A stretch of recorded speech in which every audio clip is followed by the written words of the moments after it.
episode of I Heart the Mohawk Valley, we are going to chat with Jane Grace Taylor, a retired teacher from Rome and an artist who just completed illustrations for a book about Beardsley Manor and is responsible for the ginormous mural that you'll see when driving down Erie Boulevard in Rome. Let's take a look at what Jane has to say about her artwork and about the book. I was driving by and I kept visualizing something on the wall, and little by little it started to take shape. And I wanted a profile of a colonial soldier to tie in the history of Rome. So I stopped and asked the owner, whose name was Mimi, of Jerry's Jewelers at the time, and she just said, "I think it's a wonderful idea." She was just so excited because when they had moved a building away from it, they had left huge chunks of mortar all over it. And the concrete, I actually ended up chipping away as I was painting. So I took a hammer and chisel and I hit it and knocked the concrete and fall in huge sheets to the ground as I was working. And I didn't pay for the paint.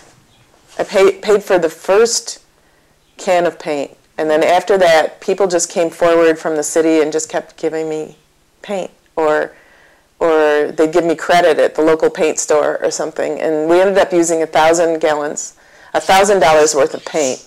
But the people who came by just paid for it.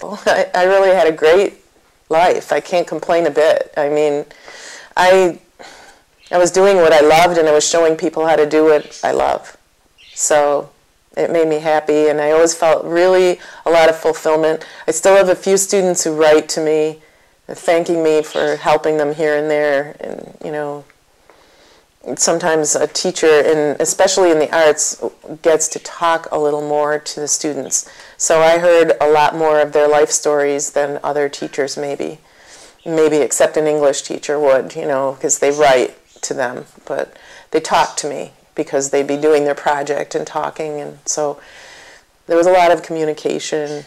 It's very fulfilling. Teaching is never boring.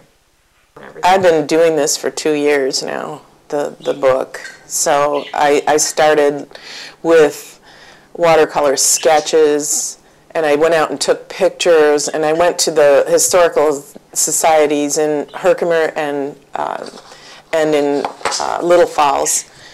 And this woman